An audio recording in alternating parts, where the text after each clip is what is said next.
जिनेन्द्र अठविह कम्म मुके अठ गुणढे अणोवमे सिद्धे अठम पुण विण विठे निठे कजेय वंदिमो निचम।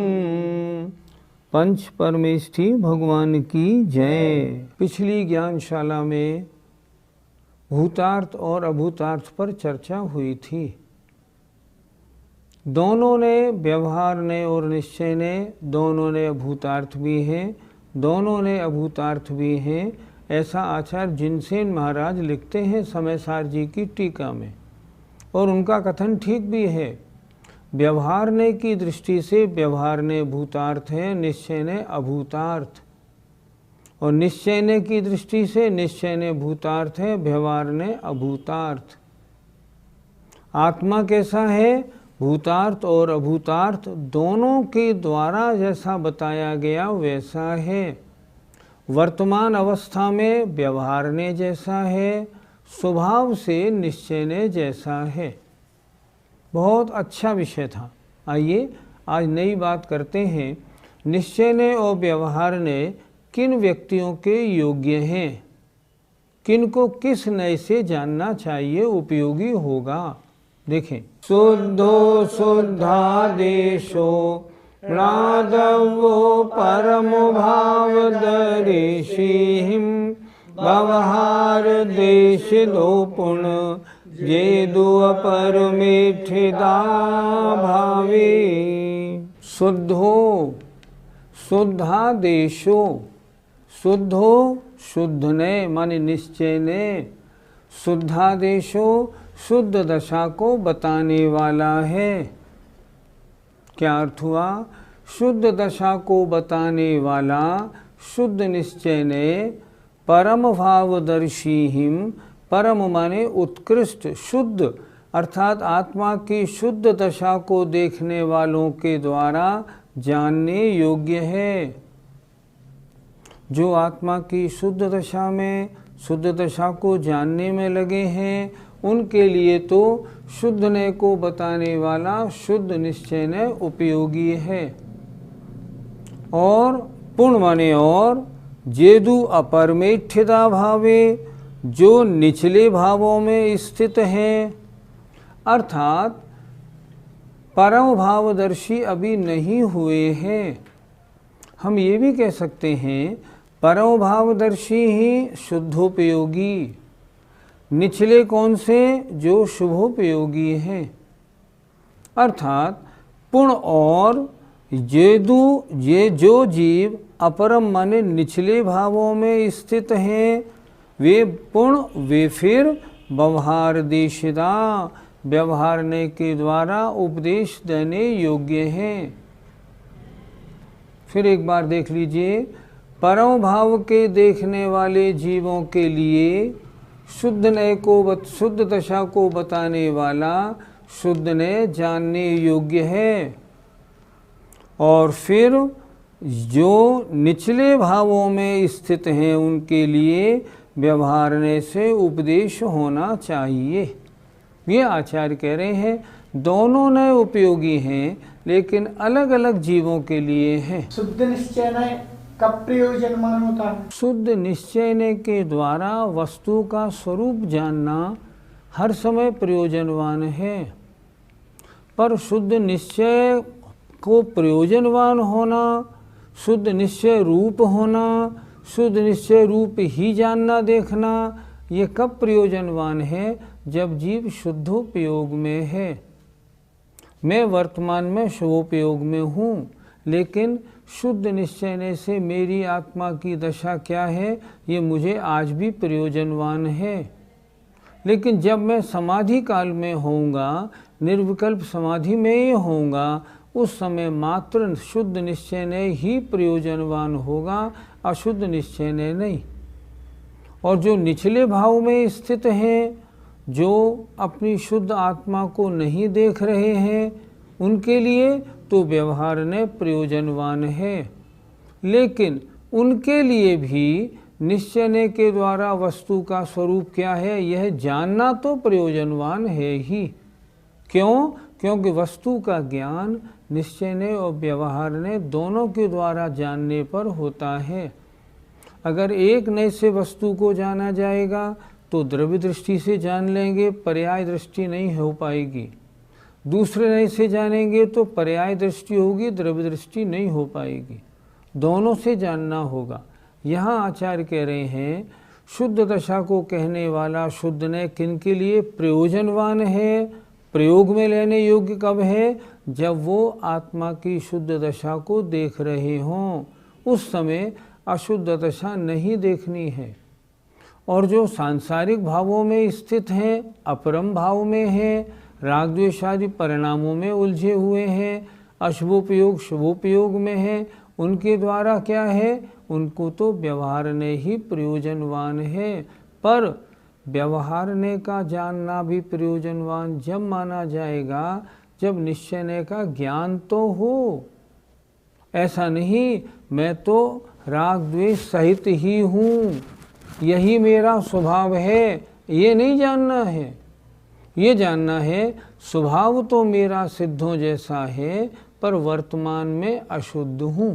पंडित जी, अगर गुरुस्थान की अपेक्षा देखें तो क्या कहेंगे? बहुत सीधी सी बात है। शुभोपयोग में व्यवहार ने प्रयोजनवान, शुद्धोपयोग में निश्चय ने प्रयोजनवान। जब शुभोपयोग में है, भगवान की पूजा भक्ति आदि में लगे हैं, व्यवहार ने प्रयोजनवान। भगवान अनादिकाल से दुख पा रहा हूँ, दुखों से छुड़ा दो, व्यवहार ने प्रयोजनवान।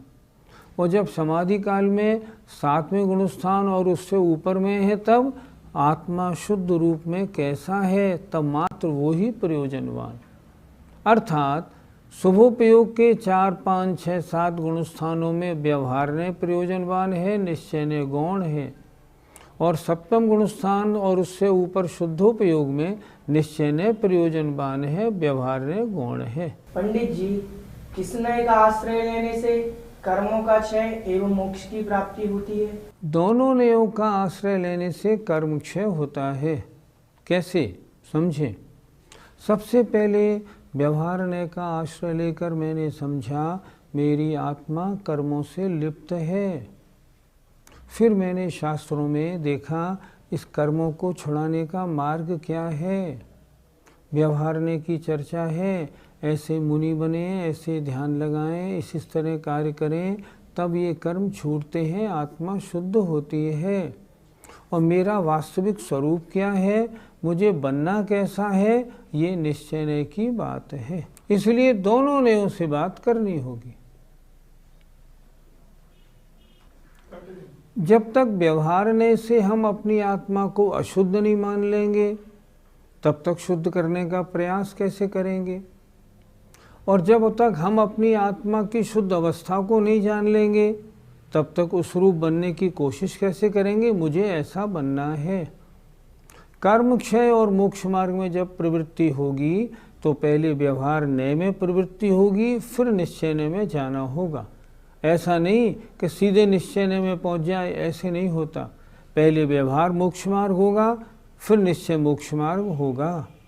इसलिए दोनों ने अपनी अपनी अवस्था में, अपनी अपनी दशा में प्रयोजनवान हैं। पंडित जी, वर्तमान में हमारे लिए क्या प्रयोजनवान है?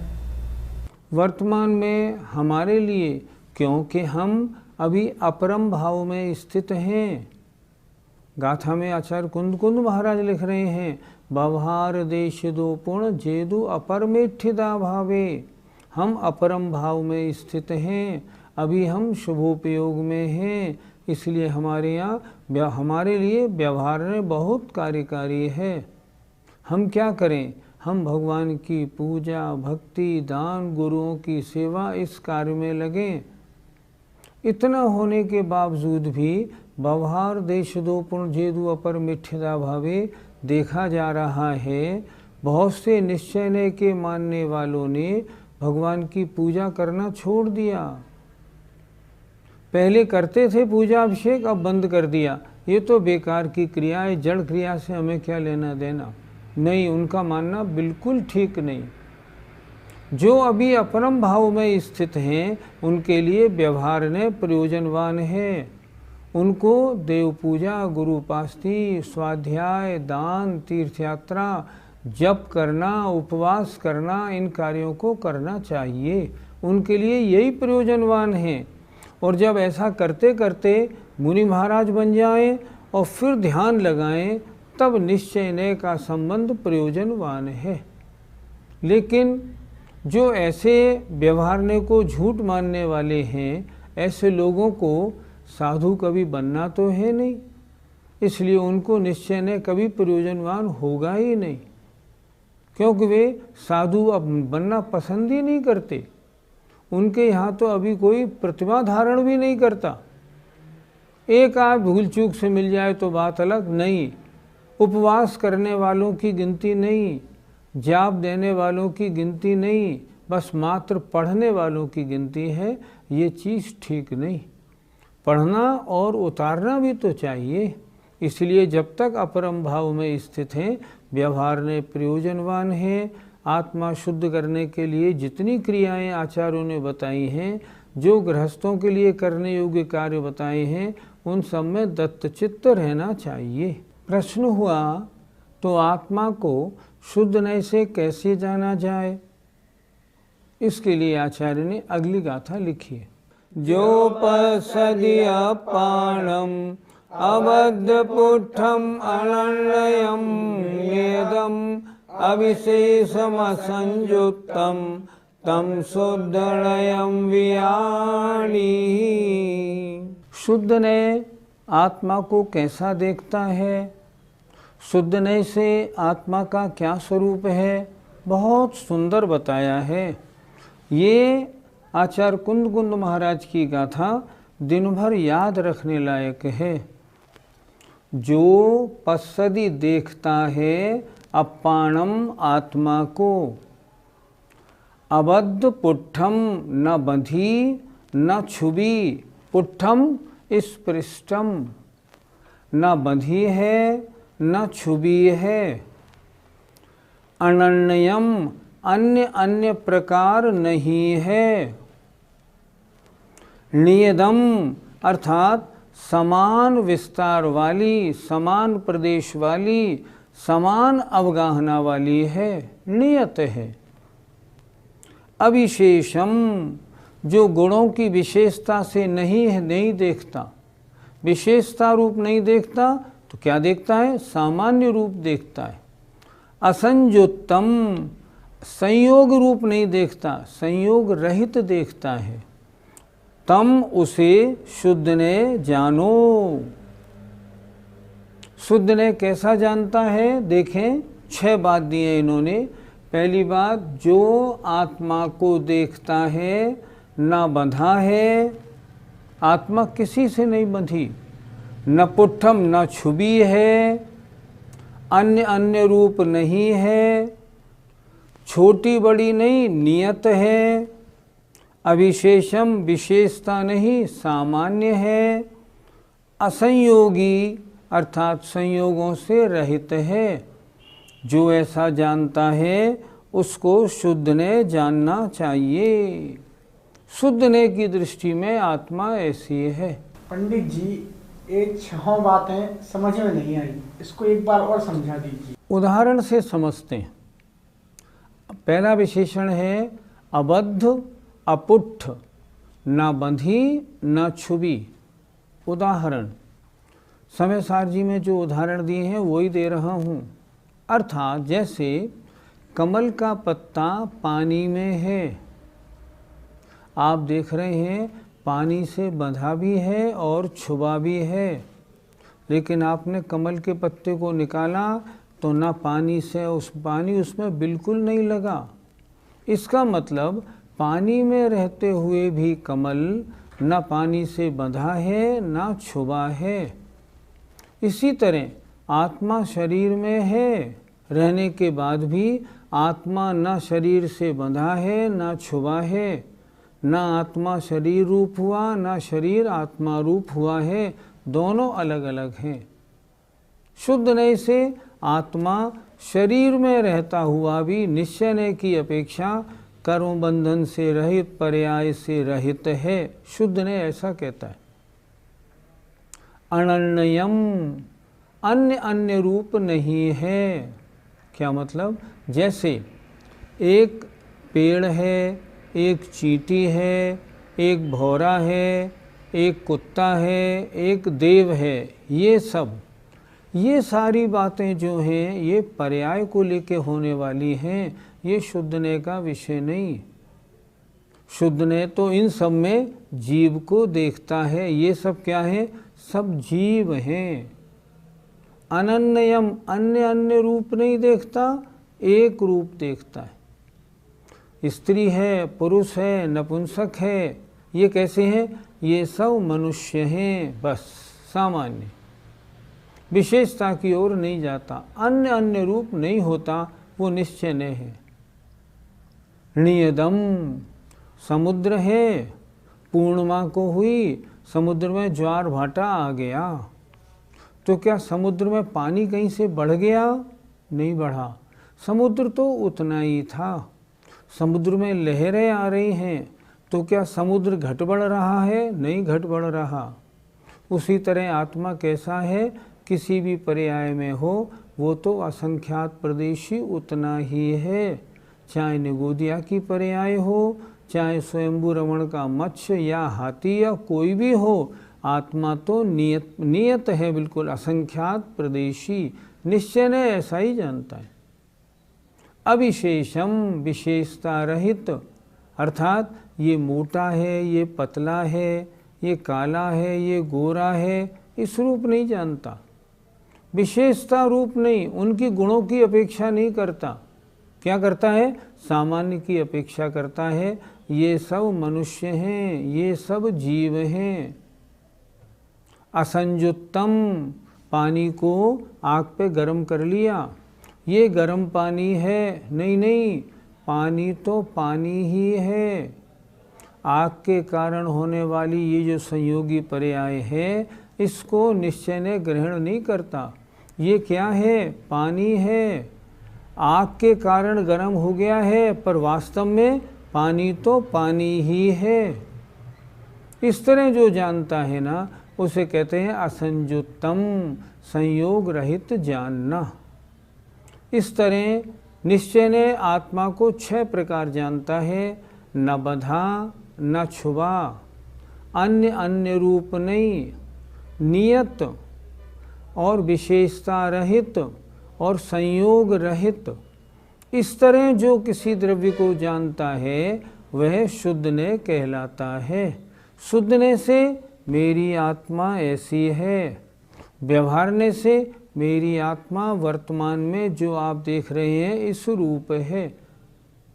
व्यवहार ने पर्याय को ग्रहण करता है, निश्चय ने द्रव्य को ग्रहण करता है। पंडित जी, शुद्ध नय का आश्रय किस गुण स्थान में लिया जाता है? शुद्ध नय का आश्रय नहीं लिया जाएगा। शुद्ध नय से वस्तु को जाना नहीं जाएगा, तब तो सम्यक दर्शन ही नहीं होगा। जो व्यक्ति अपने को राग द्वेष आदि परिणामों से सहित इसी स्वभाव वाला माने बैठा है, वो तो मिथ्या दृष्टि है। उसने अपनी आत्मा के स्वरूप को भी नहीं समझा। आत्मा को समझना है तो दोनों नयों का आश्रय लेके समझना पड़ेगा। मेरा स्वभाव तो ऐसा है, परंतु वर्तमान में आज मैं ऐसा हूँ। मैं वह हूँ जो है भगवान, जो मैं हूँ वह है भगवान। अंतर यही ऊपरी जान, वे विराग यहाँ राग वितान। ये तो करना ही करना पड़ेगा, लेकिन इसका आश्रय कब होगा? चतुर्थ गुण स्थान में शुद्ध नय का ज्ञान हुए बिना सम्यक दर्शन नहीं होगा। पंचम गुण स्थान में भी शुद्धने का ज्ञान श्रद्धान रहेगा, छठे में भी रहेगा, सातवें के शुभोपयोग में रहेगा। और जब वे मुनि महाराज शुद्धोपयोग में जाएंगे उस समय तो वे सिर्फ एक ही चीज़ देखेंगे, मैं ऐसा शुद्ध स्वरूपी हूँ, बस। उस समय वो इस प्रकार का चिंतन करेंगे। आज हम ये चिंतन तो कर सकते हैं मेरा स्वभाव कैसा है, पर अगर आप ऐसा मानते हैं मैं ऐसा हूँ तो गलत है। मैं ऐसा हो सकता हूँ वो तो ठीक है, मैं ऐसा होने योग्य हूँ वो भी ठीक है, पर मैं ऐसा हूँ नहीं, ये मानना बिल्कुल गलत है। ऐसा नहीं माना जाएगा। अगर ऐसा मानेंगे तो वर्तमान दशा का आपने सही प्रतिरूपण, आपने सही बात नहीं बताई। कैसे हैं ये अलग बात है, स्वभाव कैसा है ये अलग बात है। मैंने टोपी 10 दिन तक पहनता रहा तो मैली हो गई। वर्तमान में टोपी कैसी है, ये तो चमाचम है। चमाचम कैसे है, चमाचम है तो फिर धोई क्यों? कहना तो ये पड़ेगा टोपी तो नई है, 10 दिन पहनने से गंदी हो गई है। वर्तमान में कैसी है, वर्तमान में तो गंदी है। क्या करना, इसकी धुलाई करो ताकि इसका स्वच्छ स्वरूप प्रकट हो जाए। उसी तरह मेरी आत्मा यद्यपि स्वभाव से सिद्धों जैसी है, पर वर्तमान में कर्म, मल, राग, द्वेष आदि विकारों से सहित होने के कारण गंदी है।